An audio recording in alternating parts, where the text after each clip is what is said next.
You know, if you take people, and I've told you this, and you expose them voluntarily to things that they are avoiding and are afraid of, you know, that they know they need to overcome in order to meet their goals, their self-defined goals. If you can teach people to stand up in the face of the things they're afraid of, they get stronger. And you don't know what the upper limits to that are, because you might ask yourself, like, if for 10 years, if you didn't avoid doing what you knew you needed to do, by your own definitions, right, within the value structure that you've created to the degree that you've done that, what would you be like? Well, you know, there are remarkable people who come into the world from time to time, and there are people who do find out over decades-long periods what they could be like if they were who they were, if they spoke their being forward. And they get stronger and stronger and stronger, and we don't know the limits to that. We do not know the limits to that. And so you could say, well, in part, perhaps the reason that you're suffering unbearably can be left at your feet, because you're not everything you could be, and you know it. And of course, that's a terrible thing to admit, and it's a terrible thing to consider, but there's real promise in it, right? Because it means that perhaps there's another way that you could look at the world, and another way that you could act in the world, so what it would reflect back to you would be much better than what it reflects back to you now. And then the second part of that is, well, imagine that many people did that, because we've done a lot as human beings. We've done a lot of remarkable things, and I've told you already, I think before, that today, for example, about 250,000 people will be lifted out of abject poverty, and about 300,000 people attached to the electrical power grid. We're lifting people out of poverty collectively at a faster rate that's ever occurred in the history of humankind by a huge margin. And that's been going on unbelievably quickly since the year 2000. The UN had planned to have poverty between 2000 and 2015, and it was accomplished by 2013. So there's inequality developing in many places, and you hear lots of political agitation about that. But overall, the tide is lifting everyone up, and that's a great thing, and we have no idea how fast we could multiply that if people got their act together and really aimed at it. Because, you know, my experience is with people that we're probably running at about 51% of our capacity.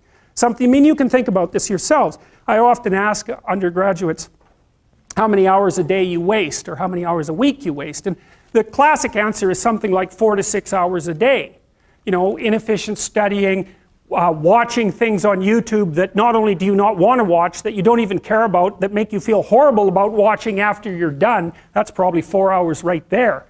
You know, you think, well, that's 25 hours a week, it's 100 hours a month, that's 2.5 full work weeks, it's half a year of work weeks per year. And if your time is worth $20 an hour, which is a radical underestimate, it's probably more like 50 if you think about it in terms of deferred wages.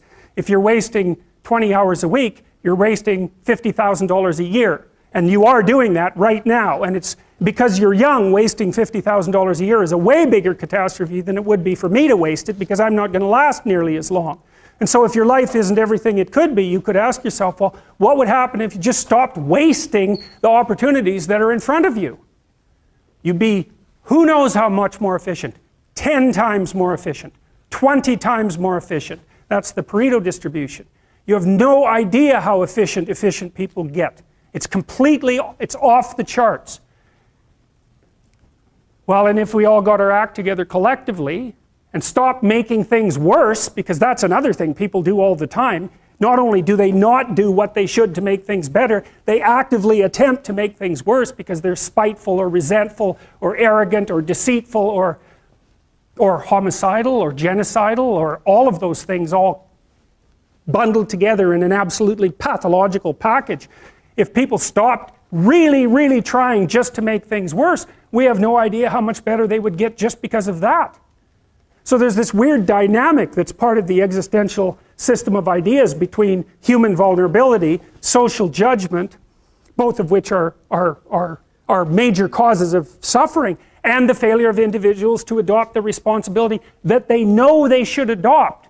And that's the thing that's interesting too, is that, and like another thing I've often asked my undergraduate classes is, you know, there's this idea that people have a conscience.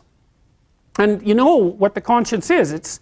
It's this feeling or voice you have in your head just before you do something that you know is stupid, telling you that probably you shouldn't do that stupid thing. You don't have to listen to it, strangely enough. But you go ahead and do it anyways, and then, of course, exactly what the conscience told you was going to happen inevitably happens, so that you feel even stupider about it than you would if it happened by accident. Because you know, I knew this was going to happen, I got a warning it was going to happen, and I went and did it anyways. And the funny thing too is that that conscience operates within people, and we really don't understand what the hell that is. So you might say, well, what would happen if you abided by your conscience for 5 years or for 10 years? What sort of position might you be in? What sort of family might you have? What sort of relationship might you be able to forge? And you can be bloody sure that a relationship that's forged on the basis of who you actually are is going to be a lot stronger and more welcome than one that's forged on the basis of who you aren't. Now, of course, that means that the person you're with has to deal with the full force of you in all your ability and your catastrophe, and that's a very, very difficult thing to negotiate. But if you do negotiate it, well, at least you have something, you have somewhere solid to stand, and you have somewhere to live, you have a real life. And it's a great basis upon which to bring children into the world, for example, because you can have an actual relationship with them instead of torturing them half to death, which is what happens in a tremendously large minority of cases. Well, it's more than that too, because, and this is what I'll close with, and this is why I wanted to introduce Solzhenitsyn's writings to you. You see, because it isn't merely that your fate depends on whether or not you get your act together and to what degree you decide that you're going to live out your own genuine being. It isn't only your fate, it's the fate of everyone that you're networked with. And so, you know, you think, well, there's 9 billion, 7 billion people in the world. We're going to peak at about 9 billion, by the way, and then it'll decline rapidly. But 7 billion people in the world, and who are you? You're just one little dust mote among that 7 billion. And so it really doesn't matter what you do or don't do, but that's simply not the case. It's the wrong model, because you're at the center of a network. You're a node in a network. Of course, that's even more true now that we have social media. You'll know 1,000 people, at least, over the course of your life. And they'll know 1,000 people each, and that puts you one person away from 1 million, and 2 persons away from 1 billion. And so that's how you're connected. And the things you do, they're like dropping a stone in a pond. The ripples move outward, and they affect things in ways that you can't fully comprehend. And it means that the things that you do and that you don't do are far more important than you think.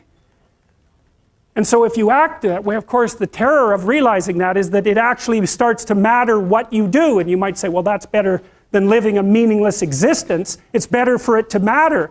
But I mean, if you really asked yourself, would you be so sure if you had the choice? I can live with no responsibility whatsoever. The price I pay is that nothing matters. Or I can reverse it and everything matters. But I have to take the responsibility that's associated with that. It's not so obvious to me that people would take the meaningful path. You know, when you say, well, nihilists suffer dreadfully because there's no meaning in their life, and they still suffer. Yeah, but the advantage is they have no responsibility.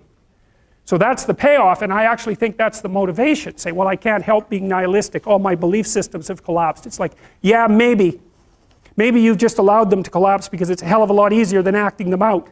And the price you pay is some meaningless suffering, but you can always whine about that and people will feel sorry for you, and you have the option of taking the pathway of the martyr, so that's a pretty good deal, all things considered, especially when the alternative is to bear your burden properly and to live forthrightly in the world. Well, what Solzhenitsyn figured out, and so many people in the 20th century, it's not just him, even though he's the best example, is that if you live a pathological life, you pathologize your society.